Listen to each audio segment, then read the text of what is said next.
우리가 함께 볼 하나님의 말씀은 예레미야 7장 16절 말씀입니다. 제가 봉독하겠습니다. 그런즉 너는 이 백성을 위하여 기도하지 말라.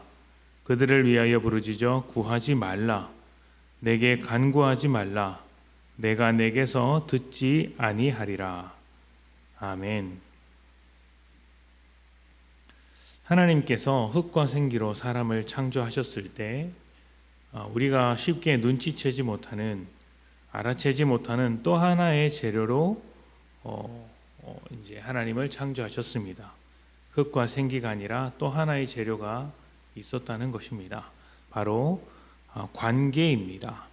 사람은 하나님과의 관계 안에서 창조되었고 부부라는 관계 안에서 창조되었습니다.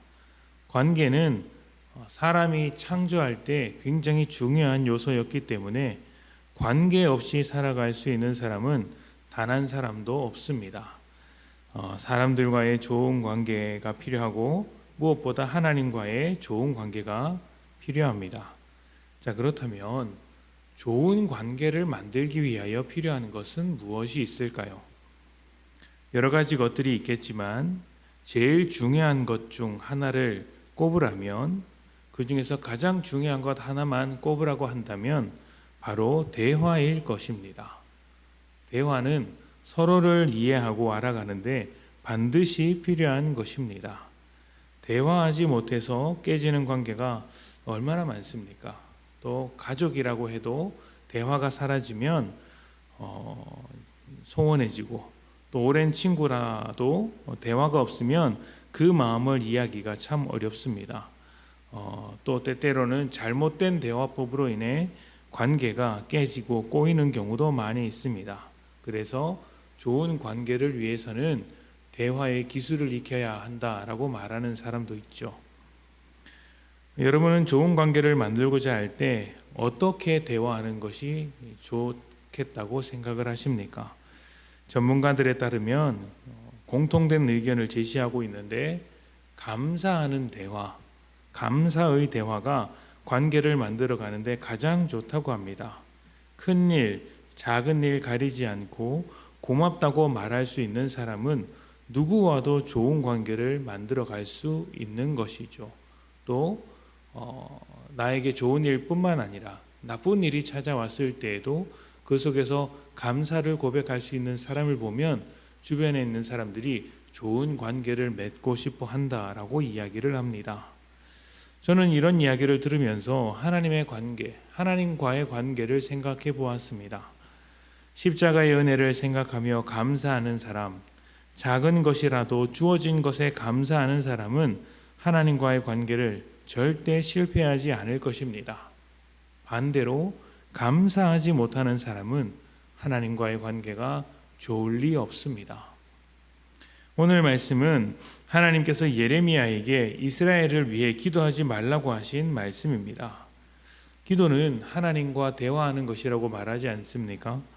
대화가 끊어지면 관계가 끊어진 것과 마찬가지입니다. 하나님께서 기도하지 말라고 하신 것은 이스라엘과의 관계를 끊어버리는 것과 같다고 볼 수 있죠. 어떻게 이렇게까지 말씀하시게 되었을까요? 지금 하나님께서 이 말씀을 하시기까지 이스라엘의 모습을 한번 생각해 보십시다. 출애굽하여서 광야 생활을 시작했을 때, 그때부터 이스라엘은 감사보다 불평을 많이 했습니다. 물이 없다, 먹을 것이 없다, 가는 길이 험하다, 찾아오는 적들이 두렵다, 우리가 가야 하는 길을 보장할 수 없다, 이런 불평으로 가득했죠. 물론 하나님을 잘 모를 땐, 하나님을 경험하지 못했을 땐, 또 상황이 여의치 않고 급박할 때는 불평이 나올 수도 있습니다. 하지만 이스라엘의 불평은 그런 상황 이전에 하나님을 신뢰하지 않기 때문에 나오는 불평이었고, 하나님을 경험하고 나서도 습관적으로 나오는 불평이었습니다. 하나님의 일하심을 보고도 감사하기는커녕 불평하기에 바빴던 모습이었죠. 가나안 땅에 들어가서도 마찬가지입니다. 하나님께 감사하며 관계를 풍성하게 만들지 않았습니다. 우상을 숭배하며 다른 나라와 같이 되기를 바랐고 또 다른 나라들을 의지했습니다. 그리고 우상의 뜻을 따르다가 하나님의 말씀은 거들떠 보지도 않았습니다.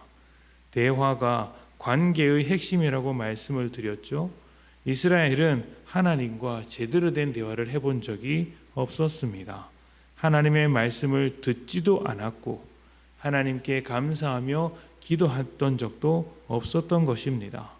이스라엘이 먼저 하나님을 버렸고 이제는 하나님께서 예레미야에게 그만 기도해라 이렇게 이야기를 하고 계시는 상황인 것이죠.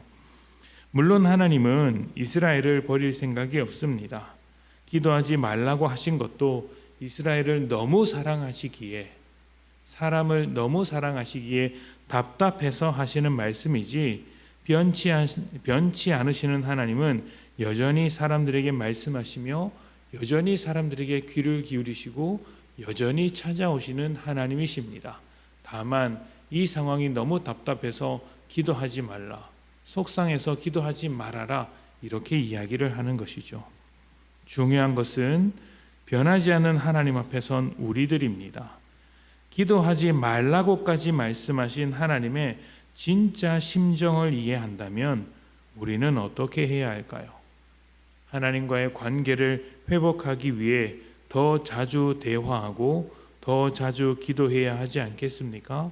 그리고 그 기도는 내 억울함과 원통함, 내 소망과 욕망을 담아서 쏟아내는 기도가 될 수도 있겠지만 무엇보다 우리와 함께 하시며 인도하시고 우리를 구원하시며 은혜를 주시는 하나님께 감사하는 기도가 되어야 할 것입니다. 하나님께 감사하는 마음, 감사로 기도의 문을 시작할 수 있는 사람이야말로 하나님의 일하심을 더 풍성하게 누릴 수 있는 것이죠. 오늘 여러분의 기도가 가장 첫머리에 감사를 두는 기도 되기를 원합니다. 우리를 구원하신 하나님께 감사, 우리의 기도를 들으시는 하나님께 감사, 건강하게 하심에 감사, 건강하지 못함에도 소망 있음에 감사, 좋은 교회를 만나게 해주셔서 감사, 좋은 성도를 만나서 감사, 나의 삶에 축복이 넘쳐서 감사, 연약함이 드러날 때 그 연약함을 고치실 하나님께 감사, 예배할 수 있어서 감사, 기도할 수 있어서 감사, 약할 때 힘 주셔서 감사, 눈물 지을 때 위로 주셔서 감사, 변치 않고 동행해 주셔서 감사, 영원까지 우리를 붙들어 주셔서 감사. 이렇게 얼마나 많은 감사의 제목들이 있습니까?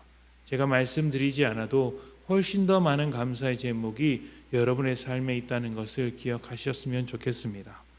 감사의 기도로 하나님과 대화하며 하나님과 더 깊은 관계를 만들어 가시기를, 오늘 하루 그 어느 때보다 하나님께 감사하는 복된 하루 되시기를 축복합니다. 함께 기도합니다.